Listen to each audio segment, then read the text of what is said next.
अब section A में देखिए क्वेश्चन नंबर 1 है कि a doctor who works for hospital is a blank person, कि एक डॉक्टर जो है ना जो किसी हॉस्पिटल के लिए काम करता है वो किस प्रकार का व्यक्ति है।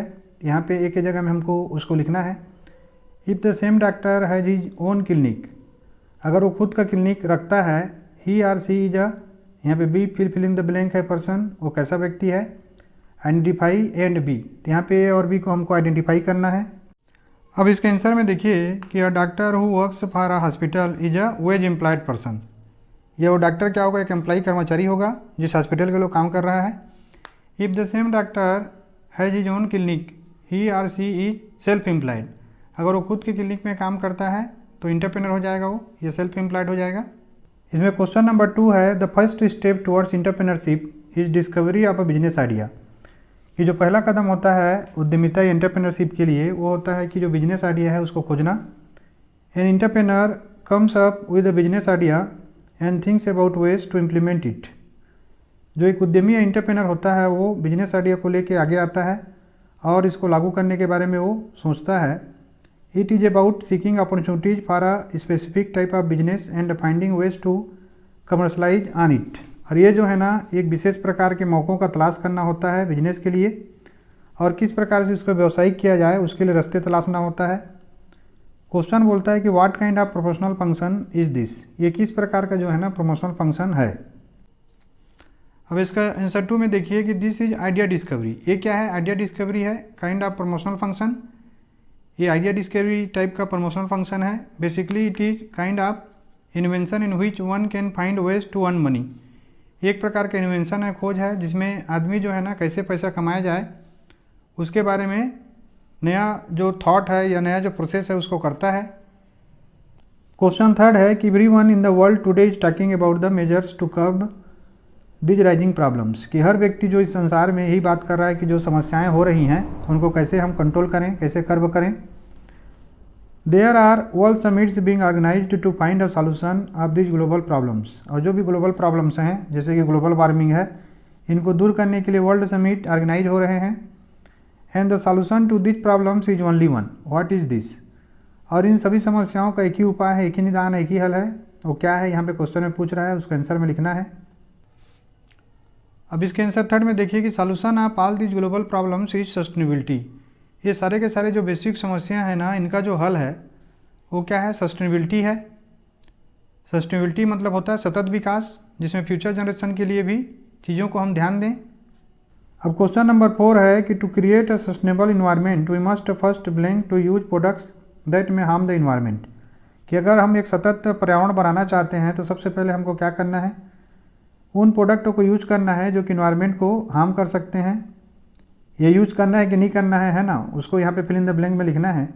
Identify the process of 4Rs which is applicable here, यहाँ पे जो प्रोसेस है 4Rs का उसको यहाँ पे आइडेंटिफाई करना है और यहाँ पे उसको यहाँ पे लिखना है।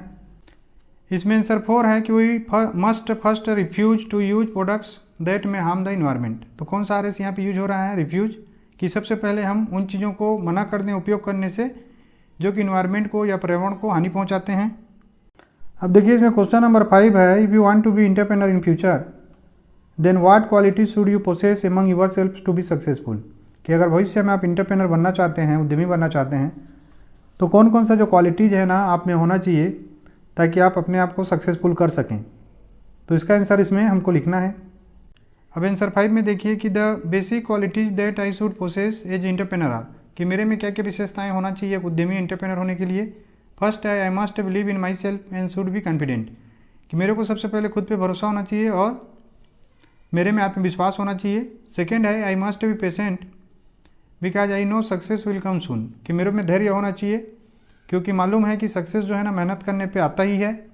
थर्ड है I should keep trying new ideas, हमेशा नए विचारों को ट्राई करते रहना चाहिए, कभी भी हार नहीं मानना चाहिए। 4 है I should have creative and different solution to the problem, कि आपको जो समस्या है ना उसके लिए क्रिएटिव होना पड़ता है, रचनात्मक होना पड़ता है और अलग प्रकार का इलाज जो है ना इसमें खोजना पड़ता है। क्वेश्चन नंबर 6 है how can we protect a life below water and on land, कि ज़मीन पर और पानी के नीचे में मतलब समुद्र के नीचे में हम कैसे जीवन की रक्षा कर सकते हैं। इसके आंसर 6 में देखिए कि protect a life below water, कि पानी के नीचे हम जीवन को कैसे बचा सकते हैं। तो tons of plastic is thrown in the seas which is killing marine life, कि कई टन प्लास्टिक जो है ना हम सीधे समुद्र में फेंक दे रहे हैं, जिससे जो मेरीन लाइफ है, समुद्री जीवन है, नष्ट हो रहा है, ख़त्म हो रहा है। Protecting marine life, saving our oceans from pollution is necessary to preserve the marine life, कि जो मेरीन लाइफ है, समुद्री जीवन है, उसको बचाना, हमारे समुद्रों को बचाना, किससे बचाना? पॉल्यूशन से। ये बहुत आवश्यक है। इसी से जो मेरीन लाइफ है या समुद्री पर्यावरण है, ये समुद्री जीवन है, वो बचेगा। आगे देखिए, प्रोटेक्ट लाइफ ऑन लैंड, कि लैंड पे लाइफ को कैसे प्रोटेक्ट किया जाए। तो cutting of trees is leading to soil erosion and making land dry and unusable for cultivation, कि पेड़ों का काटना जो है ना, वो जो मृदा क्षरण है उसके लिए बहुत बड़ा जिम्मेदारी का विषय है। माने जो मेन रीजन है सॉइल इरोजन का या ज़मीन के कटने का, वो है कटिंग ऑफ ट्रीज, पेड़ों का कटना। इससे ज़मीन जो है सूखा हो जाता है और खेती के लायक नहीं रहता। हमको क्या करना है? Planting more tree to replace the ones that we have cut is an important step towards sustainable development, कि जिन पेड़ों को हमने काट दिया है या जो अर्बनाइजेशन या कंक्रीट के जंगल पैदा कर दिए हैं, उनके जगह में हमको नए पेड़ लाना, ग्रीनरी को आगे बढ़ाना और हरियाली को आगे बढ़ाना, ये बहुत ही इंपॉर्टेंट है सस्टेनेबल डेवलपमेंट के लिए। अब सेक्शन बी में देखिए, क्वेश्चन नंबर 7 है कि Ashok ji is 69 year old and he is suffering from terrible headache and mild chest pain also, कि अशोक जी एक व्यक्ति हैं जिनका आयु जो है ना 69 ईयर है और वो जो है ना बहुत ही ज़्यादा सर दर्द से परेशान है, साथ ही साथ उनको हल्का चेस्ट में या छाती में पेन है। ही हैज़ विजिटेड डॉक्टर, वो डॉक्टर के पास गए। Which medicine can be prescribed by the doctor through which he can get some relief from pain, तो कौन सा मेडिसिन या दवाई जो है ना डॉक्टर उसको देंगे, प्रिस्क्राइब करेंगे, जिससे जो है ना उनको दर्द से कुछ राहत मिल जाए। अब देखिए, डॉक्टर जो है ना वो अशोक जी को क्या देगा? एस्प्रिन देगा। जो मेडिसिन प्रिस्क्राइब करेगा एस्प्रिन होगा। तो कैसे लिखेंगे कि aspirin can be prescribed by the doctor through which he can get some relief from pain, क्योंकि ये जो मेडिसिन है एस्प्रिन, वो जो है ना दर्द निवारक है, पेन रिलीफ करता है, इसलिए डॉक्टर उसको क्या प्रिस्क्राइब करेगा? एस्प्रिन। क्वेश्चन नंबर 8 है कि Ajay is the patient of high blood pressure, कि अजय जो है ना हाई बीपी के पेशेंट हैं।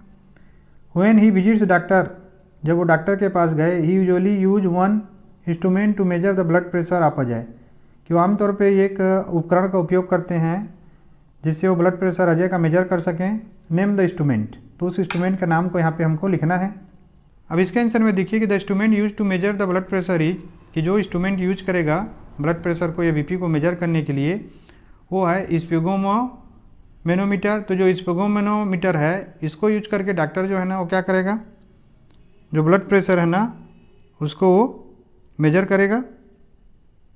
क्वेश्चन नंबर 9 है कि while performing the exercise the athlete pools a structure towards the mid line of the body, what type of motion is this, कि जब कोई एक्सरसाइज कर रहा है एथलीट तो अपने बॉडी के स्ट्रक्चर को मिड लाइन की तरफ पुल करता है, तो किस प्रकार का मोशन होता है उसको इसके आंसर में हमको लिखना है।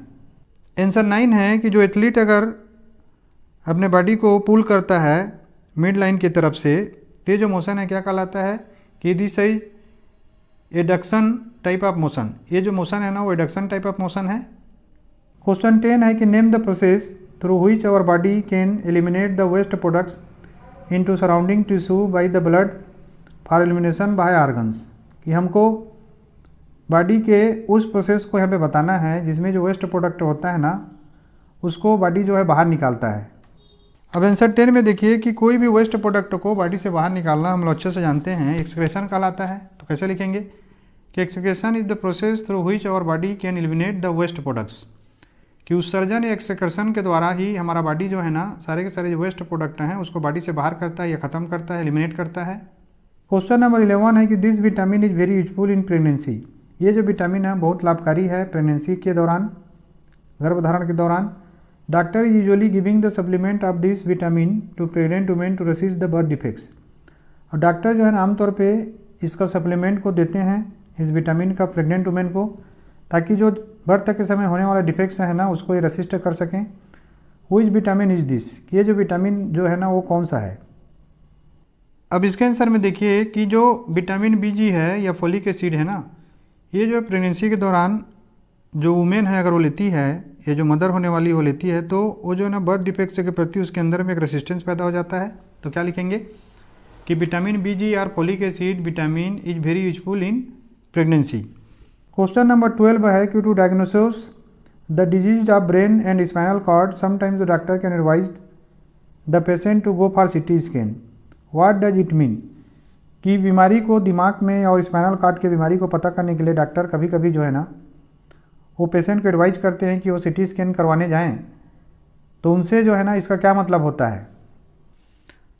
अब इसके आंसर में देखिए कि CT scan means computerised tomography, कि CT स्कैन का मतलब होता है कंप्यूटराइज्ड टोमोग्राफी। जो इसमें पूछा है यही जो है ना अंदर के जो कोई चीज़ टूट गया है या कहीं पे ब्लड क्लॉटिंग हो गया है, ब्रेन हेमरेज हो गया है, स्पाइनल कॉर्ड में कोई प्रॉब्लम है, इन सब को देखने के लिए डॉक्टर क्या सलाह देते हैं कि आप कंप्यूटराइज्ड टोमोग्राफी करें, जिसको संक्षेप में या स्मॉल में क्या बोलते हैं, शॉर्ट फॉर्म में CT स्कैन बोलते हैं। अब क्वेश्चन 13 है कि Hema is playing with her friends on the ground of school. Hema जो है ना अपनी सहेलियों के साथ स्कूल के ग्राउंड में खेल रही है। Suddenly she falls and her friends take her to the sick room of school, कि अचानक वो गिर जाती है और उसकी जो सहेलियाँ होती हैं उसको उठा के जो सिक रूम होता है स्कूल में वहाँ पे ले जाती हैं। School nurse has given the basic first aid to her, और जो स्कूल नर्स है वो बेसिक फर्स्ट एड उसको देती है। What rules does she follow while providing the first aid to Hema? तो हेमा को फर्स्ट एड देते समय उसको कौन कौन सा जो नियम है या रूल है उसको फॉलो करना चाहिए। अब इसके आंसर में देखिए कि important rules for first aid are as follows, कि जो इंपॉर्टेंट रूल है फर्स्ट एड के उसको हम नीचे समझेंगे। सबसे पहला है सीन सेफ्टी, कि ensure that the site where the event happens is safe for the person and rescuer as well, कि हमको इस चीज़ को इंश्योर करना है कि जिस जगह पे ये दुर्घटना हुआ है और कोई वहाँ पे दुर्घटना की संभावना नहीं है, जिससे क्या हुआ, जिसके साथ दुर्घटना हुआ है ना वो व्यक्ति भी सेफ रहेगा और जो बचाने गया है वो भी वहाँ पे सेफ रहेगा। फिर एसेस, हमको सिचुएशन को एसेस करना है कि find out what has happened and then what is wrong with the person, कि हमको पता लगाना है कि क्या चीज़ हुआ है वहाँ पे और फिर पता करना है कि क्या गलत हुआ है उस आदमी के साथ में। Reassure the victim and continue with initial first aid management, कि जो पीड़ित है ना उसको रीश्योर करना है और हम लोगों को जो प्राथमिक चिकित्सा है उसके द्वारा इसको कंटिन्यू करना है। अगला है call for help to the emergency medical services ambulance and inform the status of the patient along with all details of the site and the existent facility, कि उसके बाद हमको कॉल करना है, फ़ोन लगाना है हेल्प करने के लिए, किसको, इमरजेंसी मेडिकल सर्विसेज होते हैं एम्बुलेंस को, और उनको इन्फॉर्म करना है कि जो पेशेंट है वो कैसा है, साथ ही साथ पूरा डिटेल देना है उस जगह के बारे में और क्या क्या वहाँ पे सुविधा उपलब्ध है उसके बारे में। आगे देखते हैं manage and reassess, help the victim preferably without moving him और हर, कि हमको जो पीड़ित है जिसके साथ एक्सीडेंट हुआ है उसको मदद करना है और सबसे ज़्यादा जरूरी है कि उसको हम इधर उधर ना हिलाएं। Manage the injuries of or medical conditions under the purview of the rescuer, और जो इंजरी हुआ है या जो मेडिकल कंडीशन है ना उसको हमको मैनेज करना है जो रेस्क्यूअर है उसके हिसाब से। फिर आगे देखिए reassess the patient frequently and manage accordingly, कि जो पेशेंट है उसको फिर से रीअसेस करना है और उसके हिसाब से उसको फिर से मैनेज करना है। क्वेश्चन नंबर 14 है कि while going through the road suddenly your friend has got dog bite, you have to provide the first aid to your friend, how can you deal with the situation? कि एक बार आपका दोस्त जो है ना सड़क पे जा रहा है और अचानक उसको एक आवारा कुत्ता जो आके काट लेता है या कोई भी कुत्ता आके काट लेता है, तो आप उस समय अपने दोस्तों को किस प्रकार का जो प्राथमिक चिकित्सा है या फर्स्ट एड देंगे और इस सिचुएशन से आप कैसे डील करेंगे। अब इसके आंसर में देखिए कि the situation can be dealt with following steps, कि जो सिचुएशन है ना उसको जो नीचे दिए हुए स्टेप्स हैं ना उनके हिसाब से डील किया जा सकता है। पहला है कि wash hand before attending the wound, कि हमको सबसे पहले हाथ साफ करना है घाव को अटेंड करने के पहले, है ना, जो कि कुत्ता काटा हुआ है उसको डायरेक्ट टच नहीं करना है तो इन्फेक्शन और फैल सकता है। फिर clean wound with iodine solution और डेटॉल, फिर घाव को ना आयोडीन सॉल्यूशन या डेटॉल के द्वारा हम लोगों को उसको साफ करना है। फिर give pressure bandage to stop bleeding, अगर ब्लीडिंग हो रहा है तो उसको दूर करने के लिए वहाँ पे हमको प्रेशर बैंडेज का यूज करना है। फिर cover wound by sterile bandage, और जो एक स्टेराइल बैंडेज होता है उसके द्वारा जो घाव है ना उसको पूरा ढक देना है। क्वेश्चन नंबर 15 है कि what is the basic difference between medial and lateral position of body, कि जो बेसिक डिफरेंस होता है मीडियल और लेटरल पोजीशन ऑफ बॉडी में वो क्या होता है उसको यहाँ पे लिखना है। अब आंसर 15 में देखिए मीडियल पोजीशन क्या होता है कि medial refers to being towards the mid line of the body or the median plane which splits the body head to toe into two halves the left and right. तो देखिए medial position क्या होता है कि इसका मतलब होता है कि मिड लाइन जो हमारे बॉडी का होता है जो बॉडी को हेड टू टोज तक 2 भागों में बांटता है और ये लेफ्ट और राइट 2 पार्ट बना देता है। लेटरल पोजीशन क्या होता है कि lateral is the side of the body or part of the body that is away from the middle. और जो लेटरल होता है वो बॉडी का वो भाग होता है, ये बॉडी का वो पार्ट होता है जो कि मिडिल भाग से दूर रहता है। क्वेश्चन नंबर 16 है कि in human body 4 basic type of joints are present. कि जो ह्यूमन बॉडी होता है उसमें 4 बेसिक प्रकार के जॉइंट्स जो है ना वो प्रेजेंट होते हैं। Name the joints with proper example. ये सारे जॉइंट के नाम को हमको प्रॉपर एग्जाम्पल के साथ में बताना है। अब आंसर 16 में देखिए कि जो 4 टाइप के जॉइंट हैं उनके एग्जाम्पल यहाँ पे हम लिखेंगे कि 4 types of joints with example, कि 4 प्रकार के जॉइंट और इनके एग्जाम्पल। पहला है बॉल एंड सॉकेट जॉइंट। तो जो बॉल एंड सॉकेट जॉइंट है वो कहाँ पे होता है? हिप में होता है और शोल्डर में होता है। फिर दूसरा हिंज जॉइंट, ये एल्बो में होता है।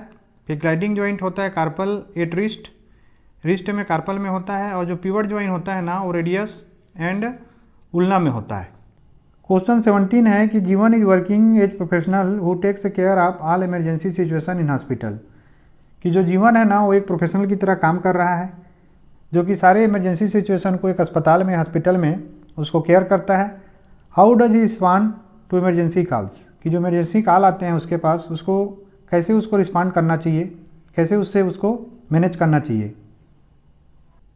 अब आंसर 17 में देखिए कि an emergency medical dispatcher is a professional telecommunicator tasked with the gathering of information related to medical emergencies, the provision of assistance and instruction by voice prior to the arrival of emergency medical services EMS and the dispatching and support of EMS resources responding to an emergency call. तो जो emergency medical डिस्पेंचर होता है ना, dispatcher होता है, उसका काम क्या होता है कि एक प्रोफेशनल टेलीकम्युनिकेटर होता है, फ़ोन में बात करने वाला व्यवसायी आदमी होता है, प्रोफेशनल होता है। इसका काम होता है जानकारी को इकट्ठा करना, किस चीज़ की जानकारी को, कि जो मेडिकल इमरजेंसीज है उससे रिलेटेड, साथ ही साथ असिस्ट करना, इंस्ट्रक्ट करना वॉइस के द्वारा। कब कि कोई भी मेडिकल इमरजेंसी अगर अराइव हो रहा है, आने वाला है, तो उसके लिए पहले से पूरे के पूरे हॉस्पिटल को और बाकी स्टाफ को जानकारी दे देना। साथ ही साथ डिस्पैच करना, सपोर्ट करना किसका, जो इमरजेंसी मेडिकल सर्विसेज है उसका, और किसी प्रकार के इमरजेंसी कॉल को रिस्पॉन्ड करना रिसोर्सेज के साथ में। क्वेश्चन 18 है कि how 108 emergency response service in India can act effectively. कि किस प्रकार से भारत में जो आपातकालीन सर्विस है 108 वो बहुत अच्छे से काम कर सकता है। अब इसका आंसर है देखिए कि 108 इमरजेंसी रिस्पॉन्स सर्विस ERS, जो 108 है ना इमरजेंसी रिस्पॉन्स सर्विस है ERS है इन इंडिया, भारत में, हैज़ 2 डायमेंशंस। इसके 2 डायमेंशन होते हैं, इसके 2 मुख्य काम हैं। One is the promptness with which the ambulance arrives. कि पहला जो है ना कितना तेज़ी से जहाँ पे ज़रूरत है वहाँ पे एम्बुलेंस जो है पहुँच रहा है। And the second is the care provided on route. और दूसरा जो है ना कि किस प्रकार का केयर जो है वो पीड़ित को या मरीज को दे रहा है जब वो ला रहा है तब। अब सेक्शन C देखिए, सेक्शन C जो है ना वो कॉम्पिटेंसी बेस्ड क्वेश्चंस हैं। इसमें 3 में 2 क्वेश्चन आपको सॉल्व करना है। तो क्वेश्चन नंबर 19 है कि a victim may meet with an accident and sustain the injury. कि एक पीड़ित वो होता है जो कि दुर्घटना का शिकार हो जाता है और उसको चोट लग जाता है। दिस इंजरी में लेड टू ब्लीडिंग। और ये जो चोट है ना उससे उसका खून निकल सकता है। A cut on the skin can lead to severe external bleeding. अगर जो बाहर का स्किन है वो कट जाता है तो उससे गंभीर रूप से खून निकल सकता है। It involves loss of large amount of blood. और इसमें जो है ना बहुत ज़्यादा जो नुकसान है ब्लड का वो होता है। सीवियर ब्लीडिंग में आकर in case of accidents below the head or due to certain illness like haemophilia etcetera. कि जो ब्लीडिंग है ना वो एक्सीडेंट से भी हो सकता है, सर के नीचे भी हो सकता है, और कई प्रकार की जो बीमारियां हैं जैसे कि हीमोफीलिया है उनके द्वारा भी हो सकता है। Some bleeding are obvious from outside as blood can be seen coming out from the injured body part. कुछ प्रकार का ब्लीडिंग ऐसा होता है जो बाहर से देखा जा सकता है, क्योंकि जहाँ पे चोट लगा रहता है बॉडी के जिस हिस्से पे वहाँ से जो है ना ब्लड निकलते रहता है तो हम उसको देख सकते हैं। This type of bleeding is termed as external bleeding. और इस प्रकार के ब्लीडिंग को हम बोलते हैं कि ये जो है ना एक्सटर्नल ब्लीडिंग है। At times some of the body parts get injured but bleeding may not be observed from outside. और कभी कभी क्या होता है कि जो बॉडी पार्ट है ना वो इंजर हो जाता है लेकिन जो ब्लीडिंग है वो बाहर से नहीं दिखता है। Such bleeding occurs inside the body like abdomen. और इस प्रकार का जो इंजरी है ना वो आमतौर पर पेट के अंदर में होता है, एब्डोमेन में होता है।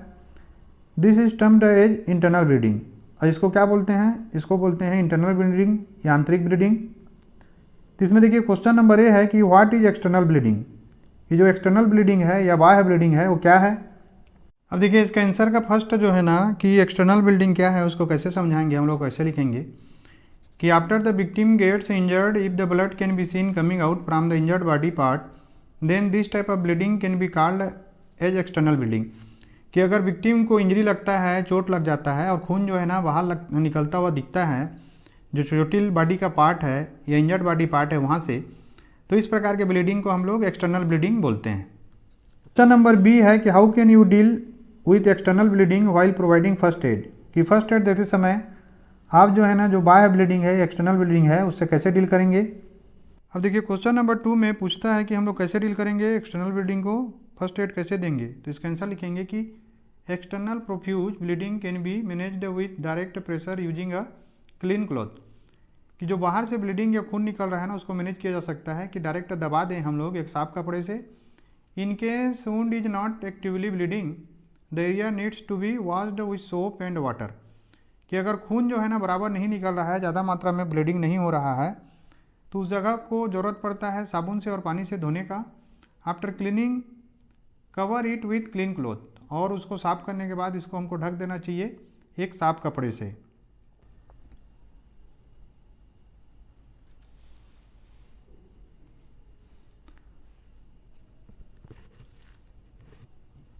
अब इसके आंसर सी में देखिए अगर वो कंप्लेन कर रहा है कि उसको दर्द हो रहा है चेस्ट में या पेट में, तो ये सिचुएशन कैसे होगा, ये इंटरनल ब्लीडिंग की सिचुएशन होगा। क्यों? देखिए if the victim complains of pain in the abdomen chest then the chances of bleeding inside the body cavity exist. इसका मतलब क्या है कि अंदर में चोट लगा है और चोट लगने के कारण जो खून निकला है ना अंदर में निकला हुआ है, और उसके कारण जो चोट है और जो खून है ना वो उसको दर्द या पेन करवा रहा है।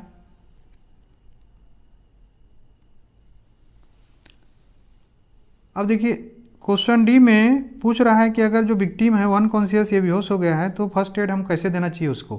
तो इसको आंसर लिखेंगे कि if the victim is unconscious and has the problem of getting pale drowsy confused. अगर जो पीड़ित है वो बेहोश हो रहा है, बार बार उसका होश जा रहा है और उसको प्रॉब्लम है और वो पीला होते जा रहा है और ड्राउजी और कन्फ्यूज लग रहा है, weakness giddiness or having bruise over the affected area, in such a situation victim needs to be shifted at the earliest to the nearest facility। अगर उसको कमजोरी लग रहा है और वो बहुत प्रकार के अनकॉन्शियसनेस से और बाकी इस प्रकार के सिचुएशन से जो विक्टिम है वो पीड़ित हो रहा है, परेशान हो रहा है, तो तुरंत उसको जो नियरेस्ट हॉस्पिटल है या कोई फैसिलिटी है ना वहाँ पे उसको जितना जल्दी हो सके उतना जल्दी उसको शिफ्ट करना चाहिए। क्वेश्चन नंबर सी है if the victim complains about pain in chest and abdomen then what kind of situation can it be. कि अगर जो पीड़ित है या जिसके साथ दुर्घटना हुआ है वो बोल रहा है कि उसके चेस्ट में दर्द हो रहा है या पेट में दर्द हो रहा है, तो ये किस प्रकार की स्थिति हो सकता है, ये सिचुएशन क्या हो सकता है, इसको इसके आंसर में लिखना है। हमने अच्छे से समझा है। अब इसके आंसर सी में देखिए अगर वो कंप्लेन कर रहा है कि उसको दर्द हो रहा है चेस्ट में या पेट में, तो ये सिचुएशन कैसे होगा, ये इंटरनल ब्लीडिंग की सिचुएशन होगा। क्यों? देखिए if the victim complains of pain in the abdomen chest then the chances of bleeding inside the body cavity exist. इसका मतलब क्या है कि अंदर में चोट लगा है और चोट लगने के कारण जो खून निकला है ना अंदर में निकला हुआ है, और उसके कारण जो चोट है और जो खून है ना वो उसको दर्द या पेन करवा रहा है।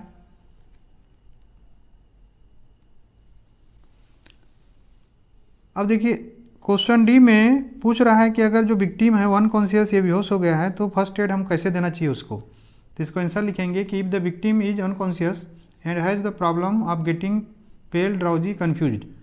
अगर जो पीड़ित है वो बेहोश हो रहा है, बार बार उसका होश जा रहा है और उसको प्रॉब्लम है और वो पीला होते जा रहा है और ड्राउजी और कन्फ्यूज लग रहा है, weakness giddiness or having bruise over the affected area, in such a situation victim needs to be shifted at the earliest to the nearest facility। अगर उसको कमजोरी लग रहा है और वो बहुत प्रकार के अनकॉन्शियसनेस से और बाकी इस प्रकार के सिचुएशन से जो विक्टिम है वो पीड़ित हो रहा है, परेशान हो रहा है, तो तुरंत उसको जो नियरेस्ट हॉस्पिटल है या कोई फैसिलिटी है ना वहाँ पे उसको जितना जल्दी हो सके उतना जल्दी उसको शिफ्ट करना चाहिए। क्वेश्चन डी है if the victim gets unconscious what should you do as a first aider. कि अगर जो पीड़ित है वो बेहोश हो जाता है तो आप फर्स्ट एडर के रूप में सबसे पहले क्या करेंगे। क्वेश्चन डी में पूछ रहा है कि अगर जो विक्टिम है अनकॉन्शियस या बेहोश हो गया है तो फर्स्ट एड हम कैसे देना चाहिए उसको। तो इसको आंसर लिखेंगे कि if the victim is unconscious and has the problem of getting pale drowsy confused, अगर जो पीड़ित है वो बेहोश हो रहा है, बार बार उसका होश जा रहा है और उसको प्रॉब्लम है और वो पीला होते जा रहा है और ड्राउजी और कन्फ्यूज लग रहा है, weakness, giddiness or having bruise over the affected area, in such a situation victim needs to be shifted at the earliest to the nearest facility. अगर उसको कमजोरी लग रहा है और वो बहुत प्रकार के अनकॉन्शियसनेस से और बाकी इस प्रकार के सिचुएशन से जो विक्टिम है वो पीड़ित हो रहा है, परेशान हो रहा है, तो तुरंत उसको जो नियरेस्ट हॉस्पिटल है या कोई फैसिलिटी है ना वहाँ पे उसको जितना जल्दी हो सके उतना जल्दी उसको शिफ्ट करना चाहिए। क्वेश्चन 20 में सबसे पहले डायग्राम जो दिया हुआ है उसको अच्छे से आप लोग देख लीजिए, इसी के ऊपर बेस्ड है ये। चलिए पढ़ते हैं। तो Mohit is the student of class 10th health care. तो मोहित जो है ना क्लास 10th हेल्थ केयर का स्टूडेंट है। He is studying about the above system of human body. वो जो है ना ह्यूमन बॉडी के जो ऊपर में हम लोग डायग्राम में देखे हुए हैं उस सिस्टम को पढ़ रहा है। His teacher explains all parts of this system and the functions of all parts of this system also. उसके जो टीचर हैं उसको एक्सप्लेन किए हुए हैं कि सारे पार्ट्स इस सिस्टम का और साथ ही के साथ जो पार्ट्स के फंक्शंस हैं ना इस सिस्टम का उसको भी बताए हैं। After the class is over his teacher ask him some questions about this system and he answers in well manner. कि जब क्लास ख़त्म हो गया तो उसके टीचर जो है ना उसको कुछ क्वेश्चन पूछ रहे हैं इस सिस्टम के बारे में और बहुत ही अच्छे तरीके से उसने इसके आंसर को दिया है। You assume that you are in the place of Mohit and answer the following questions. क्या आप कल्पना करिए कि आप जो है ना मोहित के जगह पे हैं और जो नीचे क्वेश्चन पूछा जा रहा है उसका आंसर आपको यहाँ पे लिखना है। क्वेश्चन ये है कि identify the body system and what is the basic function of this system.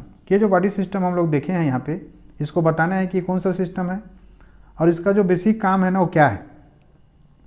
अब देखिए आंसर 20 के लिए जैसे कि इसमें डायग्राम दिया हुआ है ना उसको मैंने यहाँ पे ड्रा किया हुआ है और इसको लेबलिंग करना है ABCD को, एक क्वेश्चन में पूछा है। तो इसका फर्स्ट का आंसर देखिए बोलता है कि ये जो बॉडी सिस्टम है उसको आइडेंटिफाई करना है और किस बेसिक फंक्शन को पूरा करता है ये जो सिस्टम है वो। तो इसका आंसर होगा कि the body system is digestive system and the basic function of this system is digestion and absorption. ये जो बॉडी सिस्टम है ना ये पाचन तंत्र है, डाइजेस्टिव सिस्टम है और इसका मुख्य काम जो है ना इस सिस्टम का वो पाचन करना है और पचे हुए भोजन को फिर खून में मिलाना है, बॉडी में मिलाना है। अब क्वेश्चन बी देखिए कि identify the parts A, B, C and D। तो ये जो पार्ट्स है ना A, B, C and D इसको हमको आइडेंटिफाई करके बताना है कि ये पार्ट्स के नाम जो है ना या नेम क्या क्या है। क्वेश्चन सी है इसमें कि name the organs that are present in the upper part of this system. तो इसमें हमको बताना है कि कौन कौन से ऑर्गन्स जो है ना इस सिस्टम के अपर पार्ट में प्रेजेंट हैं।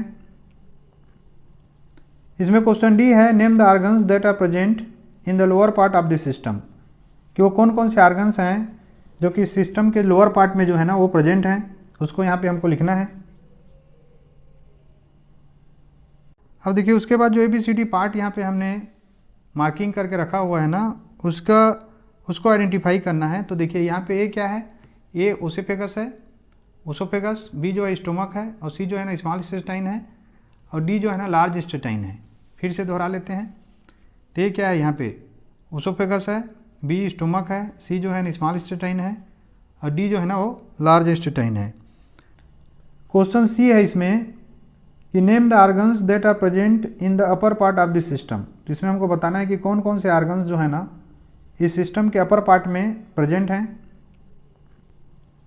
इसमें क्वेश्चन डी है name the organs that are present in the lower part of this system, कि वो कौन कौन से ऑर्गन्स हैं जो कि सिस्टम के लोअर पार्ट में जो है ना वो प्रेजेंट हैं, उसको यहाँ पे हमको लिखना है। देखिए जो क्वेश्चन नंबर सी है ना उसमें पूछ रहा है कि जो अपर पार्ट में डाइजेस्टिव सिस्टम में कौन कौन से जो है ना ऑर्गन्स जो है ना प्रेजेंट हैं। तो आंसर हो जाएगा कि the upper part of digestive system contain oesophagus, stomach and duodenum, है ना। तो जो अपर पार्ट है डाइजेस्टिव सिस्टम में उसमें क्या होता है, ओसोफेगस होता है, स्टोमक होता है और ड्यूडेनम होता है। जो नेक्स्ट क्वेश्चन है कि लोअर पार्ट जो इस सिस्टम का है ना उसमें कौन कौन से ऑर्गन प्रेजेंट हैं। तो इसको आंसर में लिखेंगे कि the lower part of digestive system contain most of small intestine and all of the large intestine, कि जो लोअर पार्ट है डाइजेस्टिव सिस्टम में उसमें स्मॉल इंटेस्टाइन का बहुत सारा भाग होता है और पूरा का पूरा भाग जो है ना लार्ज इंटेस्टाइन का प्रेजेंट होता है। इसमें क्वेश्चन डी है, name the organs that are present in the lower part of the system, कि वो कौन कौन से ऑर्गन्स हैं जो कि सिस्टम के लोअर पार्ट में जो है ना वो प्रेजेंट हैं, उसको यहाँ पे हमको लिखना है। जो नेक्स्ट क्वेश्चन है कि लोअर पार्ट जो इस सिस्टम का है ना उसमें कौन कौन से ऑर्गन प्रेजेंट हैं, तो इसको आंसर में लिखेंगे कि the lower part of digestive system contain most of small intestine and all of the large intestine, कि जो लोअर पार्ट है डाइजेस्टिव सिस्टम में उसमें स्मॉल इंटेस्टाइन का बहुत सारा भाग होता है और पूरा का पूरा भाग जो है ना लार्ज इंटेस्टाइन का प्रेजेंट होता है। क्वेश्चन 21 है कि the reception is located near the entrance of the hospital, कि जो रिसेप्शन है ना वो जो हॉस्पिटल है उसमें जहाँ पे एंट्रेंस है ना उसके पास में लोकेटेड है।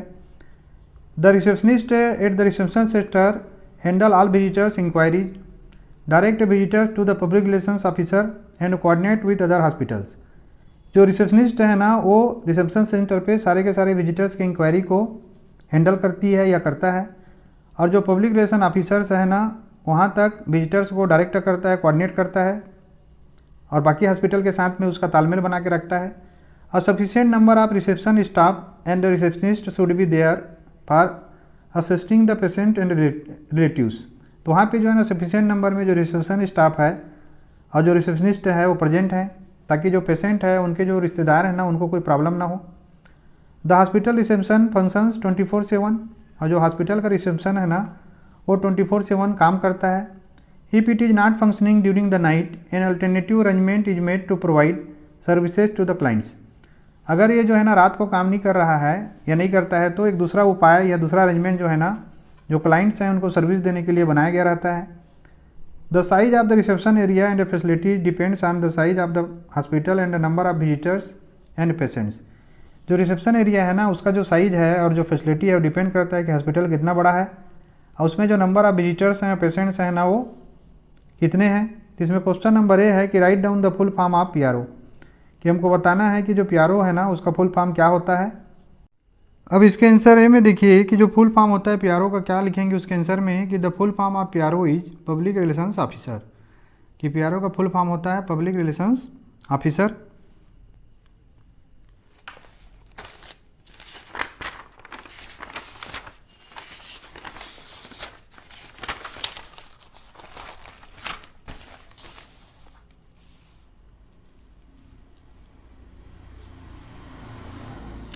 अब देखिए सेकेंड क्वेश्चन में पूछता है कि 4 जो बेसिक क्वालिटीज़ है ना रिसेप्शनिस्ट के उसको यहाँ पे हमको लिखना है। तो इसको आंसर में लिखेंगे कि 4 basic qualities of receptionist are, जो रिसेप्शनिस्ट होता है उसके 4 बेसिक क्वालिटीज़ होते हैं। पहला है ग्रीटिंग क्लाइंट्स, कि जो भी क्लाइंट आए उनको ग्रीट करना, अभिवादन करना। दूसरा है अरेंजिंग मीटिंग, कि जो भी मीटिंग होता है उसके लिए अरेंजमेंट करना। तीसरा है answering and forwarding phone calls, कि जो भी फ़ोन कॉल आ रहा है उसको आंसर देना और उसको जहाँ ज़रूरत है जहाँ पे किया जा रहा है वहाँ फॉरवर्ड करना, सही जानकारी देना। जो लास्ट और मोस्ट इम्पॉर्टेंट है कि knowledge of departments and sections of the hospital, और जो डिपार्टमेंट जितने हैं हॉस्पिटल में या जितने सेक्शंस हैं उस सब का उसको काफ़ी डिटेल में और एकदम वास्तविक नॉलेज होना चाहिए।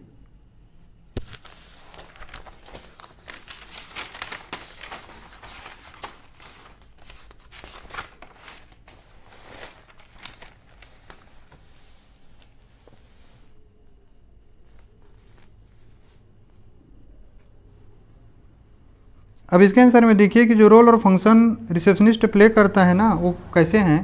तो इसको लिखेंगे कि receptionist are the first point of contact for the patients, visitors, doctors and staff members, कि जो रिसेप्शनिस्ट होते हैं वो फर्स्ट पॉइंट ऑफ कांटेक्ट होते हैं। आप जब भी कहीं जाएंगे हॉस्पिटल में तो जो पहला व्यक्ति या जो पहली महिला है ना उसको आप मिलेंगे तो रिसेप्शनिस्ट होता है। किसके किसके लिए, जो मरीज हैं उनके लिए, मरीज को जो देखने आने वाले हैं विजिटर्स उनके लिए, डॉक्टर्स के लिए और स्टाफ मेंबर्स के लिए। Doctors, nurses and other medical and administrative staff members depend on the receptionist to create a friendly, welcoming and well organised front office for patients and to facilitate their flow through the facility. तो जो भी doctor है, nurse है और बाकी जो medical और administrative staff है ना ये पूरी तरीके से रिसेप्शनिस्ट के ऊपर डिपेंड करते हैं, है ना, क्योंकि उसी के द्वारा जो है ना एक बहुत ही फ्रेंडली और वेलकमिंग और बहुत ही व्यवस्थित फ्रंट ऑफिस का माहौल बनता है, जिससे जो पेशेंट हैं उनको काफ़ी फैसिलिटी होता है। And to facilitate their flow through the facility, है ना, कि जितने भी वहाँ पे सुविधाएं हैं उन तक पहुंचने के लिए जो रिसेप्शनिस्ट है पेशेंट को काफ़ी अच्छे से गाइड करते हैं। आगे देखते हैं, receptionist should be polite and well behaved. जो रिसेप्शनिस्ट होते हैं ना, उनको काफ़ी विनम्र होना चाहिए और उनका व्यवहार जो है बहुत अच्छा होना चाहिए।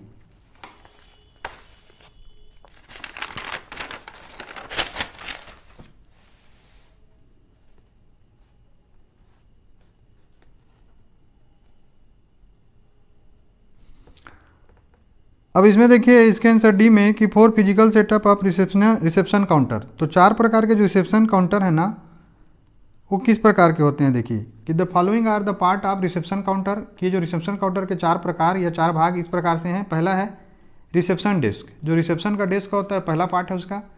फिर जो मरीज आ रहा है उसका रजिस्ट्रेशन होगा, तो रजिस्ट्रेशन काउंटर सेकेंड पार्ट है। फिर उसके बाद है वेटिंग एरिया, कि जो एरिया में वेट करते रहते हैं विजिटर और मरीज लोग। और जो लास्ट पार्ट है पब्लिक यूटिलिटी सर्विस, कि जो पब्लिक यूटिलिटी सर्विस होता है ये रिसेप्शन काउंटर का लास्ट पार्ट होता है। क्वेश्चन नंबर बी है, इनुमरेट 4 basic qualities of a receptionist. यहाँ पे हमको बताना है कि 4 जो बेसिक क्वालिटीज होता है रिसेप्शनिस्ट का वो क्या क्या होता है। अब देखिए सेकेंड क्वेश्चन में पूछता है कि 4 जो बेसिक क्वालिटीज है ना रिसेप्शनिस्ट के, उसको यहाँ पे हमको लिखना है।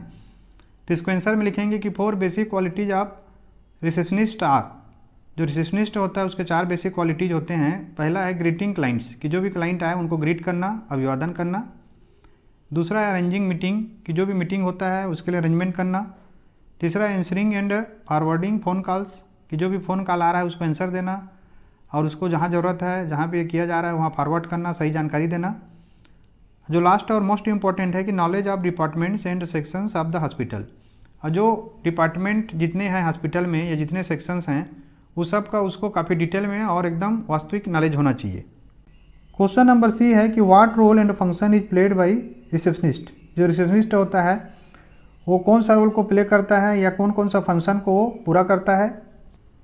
अब इसके आंसर में देखिए कि जो रोल और फंक्शन रिसेप्शनिस्ट प्ले करता है ना वो कैसे हैं।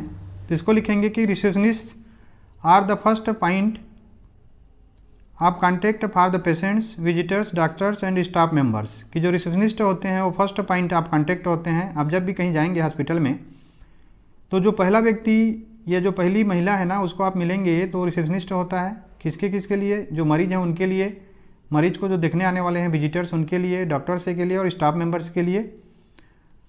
Doctors, nurses and other medical and administrative staff members depend on the receptionist to create a friendly, welcoming and well organised front office for patients and to facilitate their flow through the facility. तो जो भी doctor है, nurse है और बाकी जो medical और administrative staff है ना, ये पूरी तरीके से रिसेप्शनिस्ट के ऊपर डिपेंड करते हैं, है ना, क्योंकि उसी के द्वारा जो है ना एक बहुत ही फ्रेंडली और वेलकमिंग और बहुत ही व्यवस्थित फ्रंट ऑफिस का माहौल बनता है, जिससे जो पेशेंट हैं उनको काफ़ी फैसिलिटी होता है। And to facilitate their flow through the facility, है ना, कि जितने भी वहाँ पे सुविधाएं हैं उन तक पहुँचने के लिए जो रिसेप्शनिस्ट है पेशेंट को काफ़ी अच्छे से गाइड करते हैं। आगे देखते हैं, receptionist should be polite and well behaved. जो रिसेप्शनिस्ट होते हैं ना उनको काफ़ी विनम्र होना चाहिए और उनका व्यवहार जो है बहुत अच्छा होना चाहिए। जो लास्ट क्वेश्चन है बच्चों इसमें वो है कि नंबरेट 4 physical setup of reception counter. हमको बताना है 4 प्रकार के जो फिजिकल सेटअप होते हैं रिसेप्शन काउंटर के वो कौन कौन से होते हैं। अब इसमें देखिए इसके आंसर डी में कि 4 physical setup of reception counter. तो 4 प्रकार के जो रिसेप्शन काउंटर है ना वो किस प्रकार के होते हैं। देखिए कि the following are the part of reception counter, कि जो रिसेप्शन काउंटर के 4 प्रकार या 4 भाग इस प्रकार से हैं। पहला है रिसेप्शन डेस्क, जो रिसेप्शन का डेस्क होता है पहला पार्ट है उसका। फिर जो मरीज आ रहा है उसका रजिस्ट्रेशन होगा, तो रजिस्ट्रेशन काउंटर सेकंड पार्ट है। फिर उसके बाद है वेटिंग एरिया, कि जो एरिया में वेट करते रहते हैं विजिटर और मरीज लोग। और जो लास्ट पार्ट है पब्लिक यूटिलिटी सर्विस, कि जो पब्लिक यूटिलिटी सर्विस होता है ये रिसेप्शन काउंटर का लास्ट पार्ट होता है।